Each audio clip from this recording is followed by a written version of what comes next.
Hari ini dalam program Life Unlimited kita akan masuk series yang baru dan kita akan temukan apa yang Yesus katakan tentang dirinya. Apa yang dia katakan mau tahu? Karena itu masuk bersama dengan saya dalam program Life Unlimited.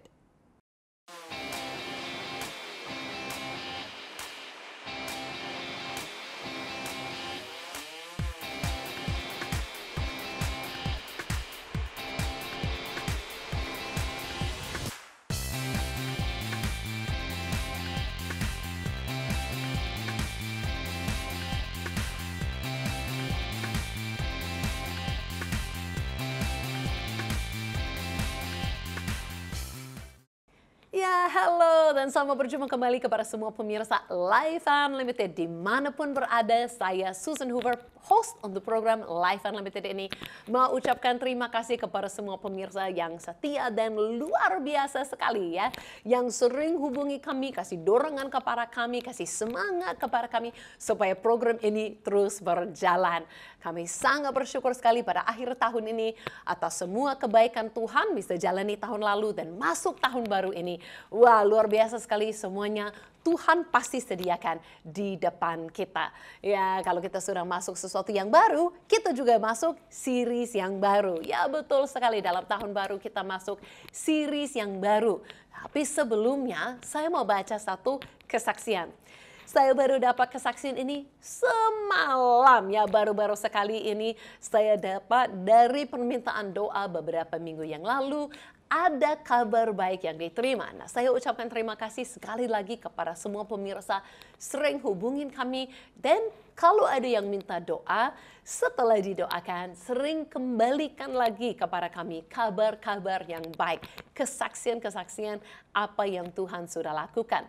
Hari ini saya akan baca satu kesaksian yang saya baru terima dari seorang bapak di Sulawesi Tengah.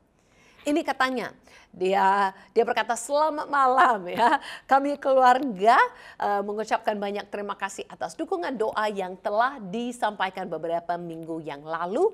Dan Tuhan telah menjawab doa kami. Dan anak kami telah lolos anggota TNI, Angkatan Darat. Dan sekarang telah menjalani pendidikan. Ini adalah kesaksian kami yang pernah didoakan ya. Berapa pekan yang lalu, sekali lagi terima kasih banyak. Shalom. Shalom kepada Bapak dan keluarga yang ada di Sulawesi dan senang sekali ya kita bisa turut bersama ya, doa bersama dan melihat Tuhan jawab doa untuk anak-anak. Sering sekali ini satu untuk anak, sering sekali ada doa untuk mereka yang sakit dan luar biasa sekali melihat Yesus dapat menjawab semua doa kita. Ya, ini adalah program Life Unlimited di mana kita belajar tentang hidup yang tidak dibatasi oleh apa yang kita memiliki kekuatan oleh manusia. Tetapi kita memiliki Tuhan yang tidak terbatas. Tuhan yang dapat lakukan yang mustahil. Amin. Karena itu kita masuk dalam series yang baru seperti saya katakan tadi. Dan apa ya series ini? Kita akan temukan apa yang Yesus katakan tentang dirinya. Nah, kita sering belajar tentang Yesus, siapakah Yesus, apa yang dia lakukan. Tapi itu biasanya dari pemandangan kita. Ya, kita melihat Yesus lakukan sesuatu, kita katakan Yesus adalah ini dan itu. Tapi menarik sekali dan belum pernah di program ini. Kita ketemu di mana 7 kali Yesus sendiri berkata, akulah apa. Ya, Yesus sendiri isi di situ sesuatu yang dia ada bagi kita. Jadi 7 minggu ke depan kita akan ketemu itu semua satu persatu dan membahas apa artinya untuk kita semua hari ini. Jadi mari kita mulai dengan yang pertama. Dan ini semuanya diambil dari Injil Yohanes. Dari satu kitab. Tujuan daripada Injil Yohanes memang dia mau membuktikan bahwa Yesus itu adalah Tuhan dengan berapa caranya. Ini salah satu caranya. Kenapa? Karena kalau kita tahu dari perjanjian lama, saat Tuhan memperkenalkan dirinya, dia berkata, aku adalah aku. Maksudnya bahwa Tuhan terlalu ajaib untuk dikasih nama. Nama saya ini Susan, ya, nama orang Barat, nama juga Indonesia ya, nama yang biasa ya, saya namanya Susan. Tuhan nggak mungkin punya nama seperti Susan, ya, atau nama-nama yang lebih Indonesia atau nama yang lebih orang Barat. Tuhan nggak mungkin dipakai nama yang biasa seperti itu. Tuhan, dia berkata aku adalah aku. Maksudnya hanya Tuhan yang dapat seperti itu. Sampai satu panggilan biasa tidak cukup untuk itu. Jadi saat Yesus katakan akulah, nah, seperti yang kita akan bahas hari ini, dia maksudnya itu merupakan bahwa dia adalah Tuhan. Hanya Tuhan yang dapat mengatakan seperti itu. Luar biasa sekali. Dan ini kasih kepada kita benar-benar penjelasan. Karena ini dari Yesus sendiri yang mengatakannya. Oke, sudah tunggu cukup lama. Mari kita lihat yang pertama. Mulai di mana? Di Injil Yohanes di pasal 6. Di pasal 6 ayat 35. Kata Yesus kepada mereka, akulah roti hidup. Nah, sebelum kita baca lebih lagi, saya mau bahas di sini. Ini adalah yang pertama. Nah, kita akan banyak belajar ke depan hal-hal yang lain yang Yesus katakan. Seperti saya katakan tadi, ada 7 semuanya. Dia adalah terang dunia, dia adalah kebangkitan, ya dia adalah gembala yang baik, dia adalah pintu, dia adalah banyak sekali dan itu semua sangat berarti bagi kita. Tapi mulai di sini dia katakan, akulah roti kehidupan. Nah, sebelum kita lanjut lagi, saya merasa saya harus jelaskan sesuatu karena orang Indonesia kadang-kadang kurang dapat ini. Kenapa? Karena nggak terbiasa makan roti, nggak terbiasa dan merasa roti kehidupan nggak terlalu kena, oke? Jadi saya mau mengingatkan kita bahwa kalau kita baca dalam kisah-kisah Alkitab, pada saat itu mereka sering makanan sehari, ya makanan hari-harian, makanan yang pokok bagi mereka adalah roti. Nah ini terbukti karena ini kisahnya pas kejadian setelah Yesus membagikan makanan kepada 5.000 orang. Ingat itu, Yesus ambil apa? Roti dan ikan yang sedikit. Dan membagikan itu kepada mereka sampai 5.000 orang makan secukupnya. Jadi mereka makan apa di situ? Roti. Betul kan, mereka makan roti. Nah memang rotinya nggak beda dengan seperti kita makan roti hari ini. Bahkan kita punya banyak cara roti ya, banyak sekali jenisnya roti. Tapi maksud saya ini, mereka makanan pokoknya adalah roti. Maksudnya kalau nggak ada roti kayak nggak makan. Nah kalau untuk Indonesia saya mau katakan seperti ini. Terjemahkanlah untuk kita yang ada di Indonesia. Itu seperti nasi. Lebih terasa kan bagaimana kalau nggak ada nasi. Nah saya orang barat makan nggak ada nasi nggak apa-apa. Tapi saya tahu kalau orang Indonesia nggak ada nasi seperti nggak makan. Itu harus ada. Itu seperti sumber kekuatan yang buat kita puas. Yang buat kita memiliki tenaga. Itu kan nasi. Nah makanya kalau kita terjemahkan untuk hari ini, saya tidak akan ubahkan Alkitab. Tapi contohnya seperti itu. Yesus adalah seperti nasi bagi kita. Supaya saat kita baca ayatnya, kita lebih paham. Sama seperti kalau tidak ada nasi, merasa nggak bisa hidup, nggak ada tenaga, nggak bisa lakukan apa-apa, memang merasa bangun pagi, setiap hari merasa perlu makan nasi dalam sehari. Nah sama seperti itu, kita perlu Yesus setiap hari. Amin. Mari kita baca kembali dalam ayatnya 35. Kata Yesus kepada mereka, akulah roti hidup. Barang siapa datang kepadaku, dia tidak akan lapar lagi. Dan barang siapa percaya kepadaku, dia tidak akan haus lagi. Jadi apa maksud saya hari ini? Dengan kita belajar bahwa Yesus adalah, dia berkata, aku adalah roti kehidupan. Apa maksudnya? Poin saya pertama hari ini adalah bahwa Yesus adalah sumber kita.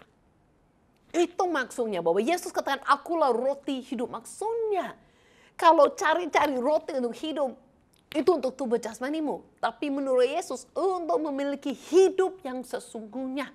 Itu bukan hanya makan roti. Itu hanya buat kita masih berjalan hari ini di tubuh ini. Tapi maksud Yesus daripada makanan pokok yang buat kamu merasa hidup hari ini. Yang benar-benar memberi hidup, sumber hidup. Itu adalah Yesus sendiri. Luar biasa sekali kalau kita benar-benar tangkap ini.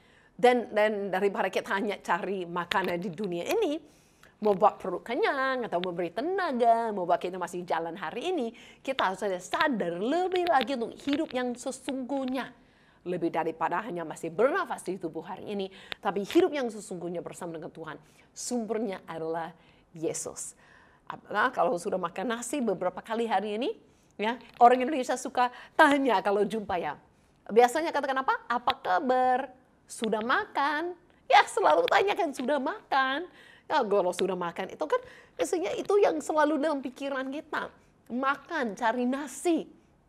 Yesus katakan, bagaimana kalau kita ingat selalu, apakah sudah ada waktu dengan Yesus? Apakah sudah ambil dari sumbernya Yesus? Apakah sudah merasakan hari ini kasih Yesus bagimu? Apakah sudah ingat hari ini bahwa Yesus menyertaimu, Yesus bersama denganmu? Wah, luar biasa dahsyat, luar biasa kuasa kalau kita ingat-ingat seperti itu. Amin, amin. Ya, karena itu kalau kita ingat bagaimana kita terima kekuatan, kita terima tenaga, itu semuanya dari Yesus. Nah, ada kisah yang sangat menarik sekali dalam Alkitab. Satu gereja yang bisa kuat-kuat seperti itu, sekalipun hadapi banyak hal yang seharusnya melemahkan mereka. Di mana itu? Menarik sekali. Saya baru ini pulang. Saya pergi kemarin ke kota Tesalonika di Yunani. Nah, kalau daripada saya duduk di sini ceritakan tentang gereja di Tesalonika dan surat-surat kepada mereka, mari ikut saya langsung ke kota Tesalonika di sana. Hari ini saya belajar di kota Tesalonika di tanah Yunani. Sangat luar biasa sekali. Rasul Paulus buka pelayanan di sini dan menjadi salah satu gereja yang dia sangat mengasihi dan pedulikan. Kalau kita tahu, Rasul Paulus melayani di kota ini tidak terlalu lama karena dia diusir. Ada penganiayaan yang sangat besar. Bukan saja di kota ini, sampai orang Tesalonika pun kejar-kejar dia ke kota yang berikut untuk aniaya dia di sana. Ini menunjukkan orang di Tesalonika benar-benar menganiayakan orang percaya. Sampai bukan saja Rasul Paulus, tapi orang lain yang memberikan rumahnya kepada dia juga dianiaya. Jadi Rasul Paulus khawatir. Orang ini baru-baru saja percaya. Mungkin Rasul Paulus hanya melayani mereka beberapa minggu atau beberapa bulan. Dan mereka hadapi penganiayaan. Apakah mereka bisa tetap kuat? Dia mengutus Timotius, muridnya, pergi ke kota ini untuk melihat. Dan ternyata orang di sini, orang baru percaya, benar-benar kuat, setia. Jadi Rasul Paulus menulis 2 surat kepada mereka. Memuji mereka untuk kesetiaan kekuatan mereka. Dan juga kasih dorongan atau kasih doa kepada mereka. Supaya mereka tetap kuat. Kalau kita lihat perkataan Rasul Paulus di 2 Tesalonika 2, di mana dia menulis surat kedua kepada mereka. Dia berkata apa? Sebab itu, berdirilah teguh dan berpeganglah pada ajaran-ajaran yang kamu terima dari ajaran-ajaran yang kamu terima dari kami. Baik secara lisan maupun yang secara tertulis. Dan ia, Tuhan kita Yesus Kristus dan Allah Bapa kita yang dalam kasih karunia telah mengasihi kita dan yang telah mengeruniakan penghiburan abadi dan pengharapan baik kepada kita, kiranya menghibur dan menguatkan hatimu dalam pekerjaan dan perkataan yang baik. Jadi dia selalu katakan ini, bagaimana mungkin gak masuk akal orang yang baru-baru percaya bisa begitu setia, rela hadapi semua penganiayaan. Tapi kenapa? Karena Tuhan kita, Yesus Kristus, memberi penghiburan dan kekuatan. Jadi tidak ada yang mustahil. Bahkan bagi orang yang baru saja percaya, bisa kuat, tetap berdiri teguh di kota ini sampai tempat ini. Gereja ini menjadi gereja yang luar biasa bagi Tuhan. Wow, pelajaran yang sangat asik sekali yang kita ambil hari ini dari kota Tesalonika. Wow, menarik sekali. Jadi di situasi yang kelihatan untuk manusia mustahil tetap kuat. Mereka tetap bisa kuat karena sumber kekuatan bukan dari diri mereka. Sumber kekuatannya adalah Kristus sendiri yang menguatkan mereka. Hanya kita bisa katakan di sini, makanya Yesus yang katakan dia adalah roti kehidupan. Ya, dia adalah seperti sumber kehidupan, sumber kekuatan kita dalam segala sesuatu. Kalau kita kembali lagi, janji yang luar biasa ada di ayat ini tadi. Ayat 35 kita baca sekali lagi. Dia berkata apa? Akulah roti hidup, barang siapa datang kepadaku, dia tidak akan lapar lagi. Dan barang siapa datang kepadaku, dia tidak akan haus lagi. Nah, mungkin kita bingung. Susan, saya sudah percaya kepada Yesus, tapi saya masih perlu makan. Saya hari ini kalau nggak ada minum air putih kan haus. Bukan maksudnya itu. Yesus bicara tentang yang rohani. Bukan yang tentang jasmani, saya juga hari ini harus makan, saya juga hari ini minum banyak air putih, itu bagus untuk kita dan perlu memang. Yesus tidak bicarakan hal-hal ini, hal-hal yang fisikal, yang jasmani. Yesus bicara di sini tentang yang rohani. Sangat penting kita tangkap itu. Nah maksudnya nih, orang yang sudah datang kepada Yesus, sudah puas. Orang yang belum datang kepada Yesus masih merasa kosong, cari-cari. Mungkin merasa masih jauh dari Tuhan. Mungkin merasa harus melakukan banyak hal supaya melayakkan diri datang kepada Tuhan.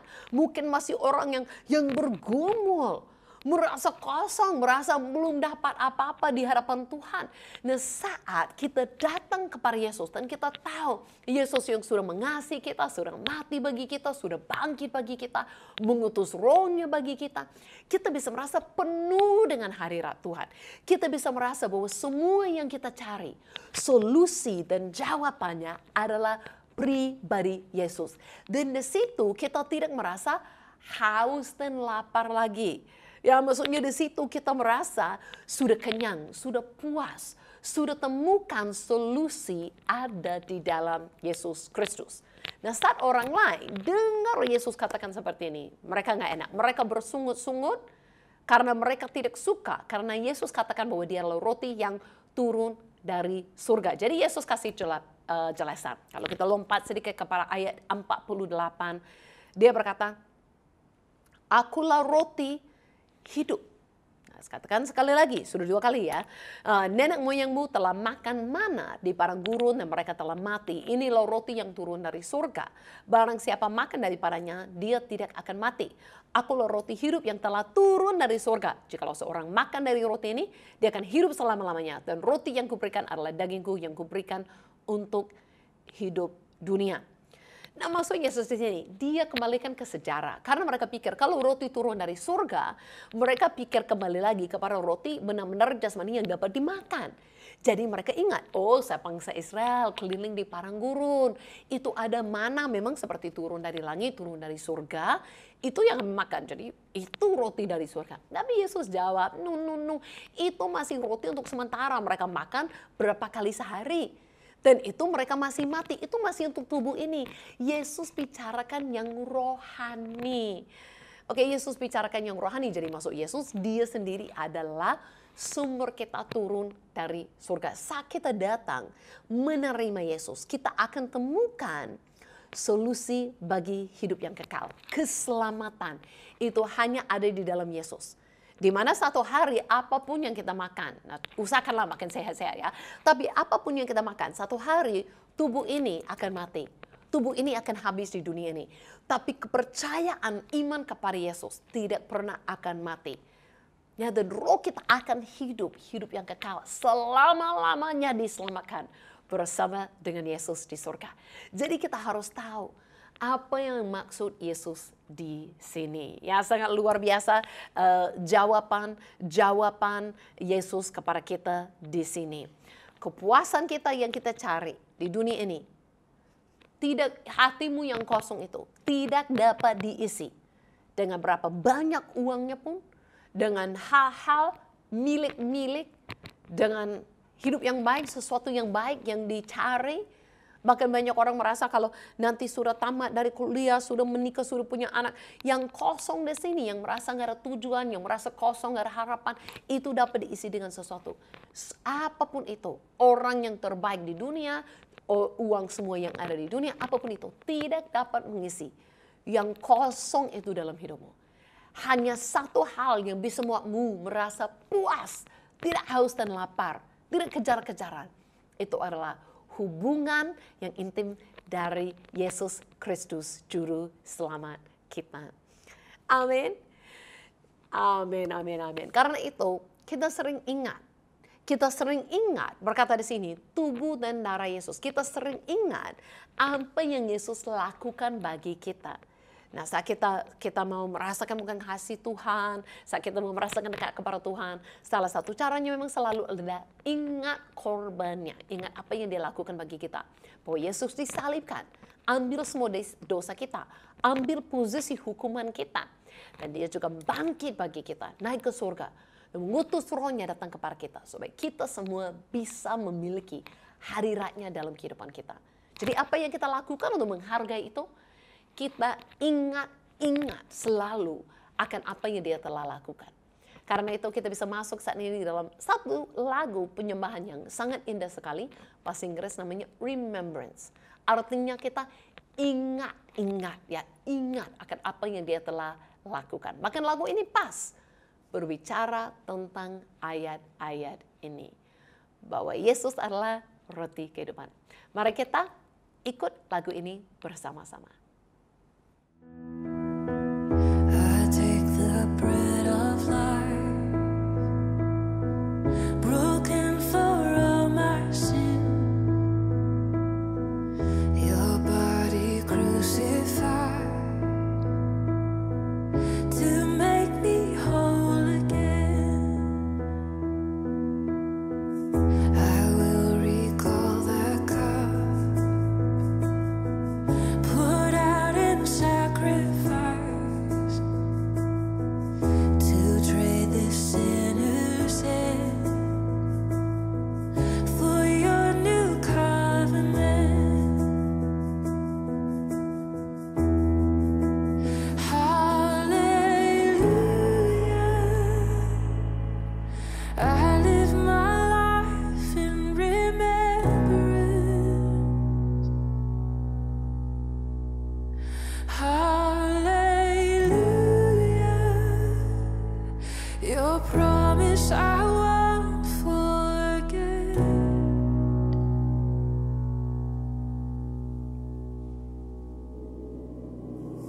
I walk salvation's road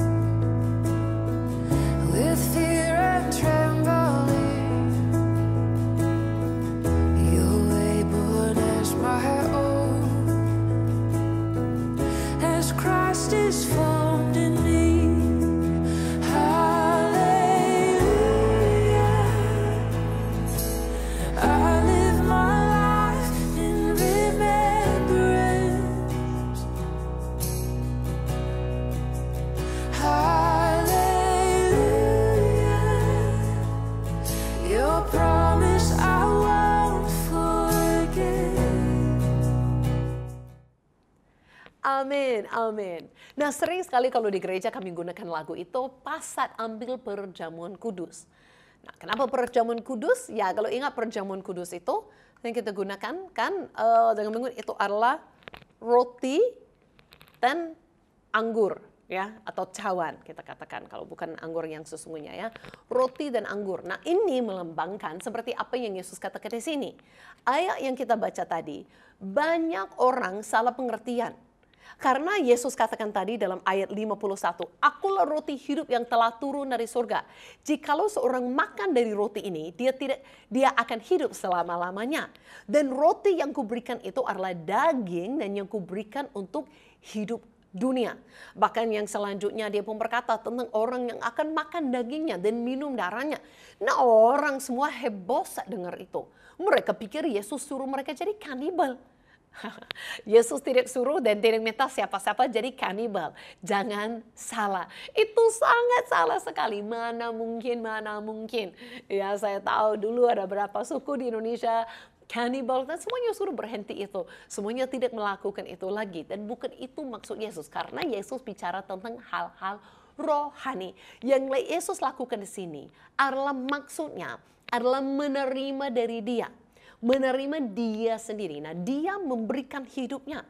Maksudnya di sini adalah dia memberi dirinya, bahkan di dalam tubuhnya itu. Dia akan ambil semua sakit penyakit, dosa kita, kutuk kita.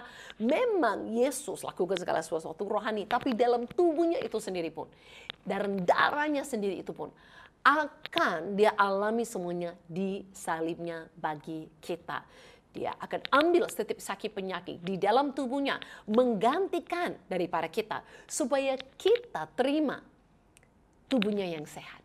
Dia akan ambil daripada kita semua dosa, semua kesalahan kita, apapun yang buat kita tidak benar di hadapan Allah, supaya kita menerima dari dia darahnya yang sempurna, darahnya yang sanggup untuk hapuskan dosa. Jadi apa yang kita lakukan saat kita ingat ayat-ayat seperti ini. Makanya Yesus menolong kita dan kita bukan makan tubuhnya Yesus. Yang kita makan adalah peringatan ya akan Yesus yang sungguh-sungguh berkuasa. Kita ambil perjamuan kudus, kita ambil roti yang melambangkan tubuhnya, kita ingat bagaimana dia menderita untuk kita, ambil kelemahan, sakit penyakit dan kutuk supaya kita sehat, dan kita ingat bagaimana darahnya dicurahkan bagi kita supaya kita ditebus, kita dibenarkan, dan ini semuanya sudah terjadi, kita sudah miliki. Makanya ini yang kita makan dan minum. Dan itu peringatan, lemengan. Apa yang Yesus sendiri sudah lakukan bagi kita. Kenapa? Karena dia sudah beri dirinya bagi kita. Jadi kita ingat kembali hari ini bahwa Yesus adalah roti kehidupan. Yesus adalah sumber bagi kita. Saat kita temukan Yesus, kita sudah temukan solusi yang kita cari selama ini. Dan kita ingat-ingat akan Yesus, itu berkuasa bagi kita. Kesembuhan terjadi, mukjizat terjadi, kita bisa rasakan dan nikmati hadiratnya dalam kehidupan kita. Sangat luar biasa. Bersyukur hari ini, Yesus adalah sumber kehidupan kita. Hari ini perlu makan, hari ini perlu Yesus. Mari kita berdoa bersama-sama. Kalau ada pemirsa yang belum pernah percaya kepada Yesus dan hari ini mau buat keputusan, percaya kepada Yesus, dia adalah sumber keselamatan bagimu. Mari ikut saya dalam doa ini. Ikut saya dan katakan, Yesus, terima kasih. Engkau mengasihi aku sampai Engkau rela menjadi pengganti bagiku, mati bagiku. Engkau telah ambil semua sakit penyakit, kutuk, kelemahan, dan dosa-dosaku, dan Engkau bayar harganya supaya aku saat ini dibenarkan di hadapan Allah. Terima kasih Yesus, Engkau sudah bangkit dan hidup. Dan hari ini aku percaya kepadamu, menerima roh-Mu di dalam hidupku. Dan saya saat ini dipenuhi oleh hadirat-Mu selama-lamanya. Terima kasih Yesus, Engkau adalah Tuhan dan Juru Selamatku. Di dalam nama Yesus aku berdoa. Amin. Kalau ada yang baru berdoa itu untuk pertama kali, segera hubungi saya, memberitahukan saya mau menceritakan lebih lagi dan merayakan bersama denganmu keputusan ini. Dan kita akan jumpa minggu depan membahas Yesus itu apa lagi. Ya, sampai kita ketemu minggu depan, saya Susan Hoover mengucapkan terima kasih dan Tuhan Yesus memberkati.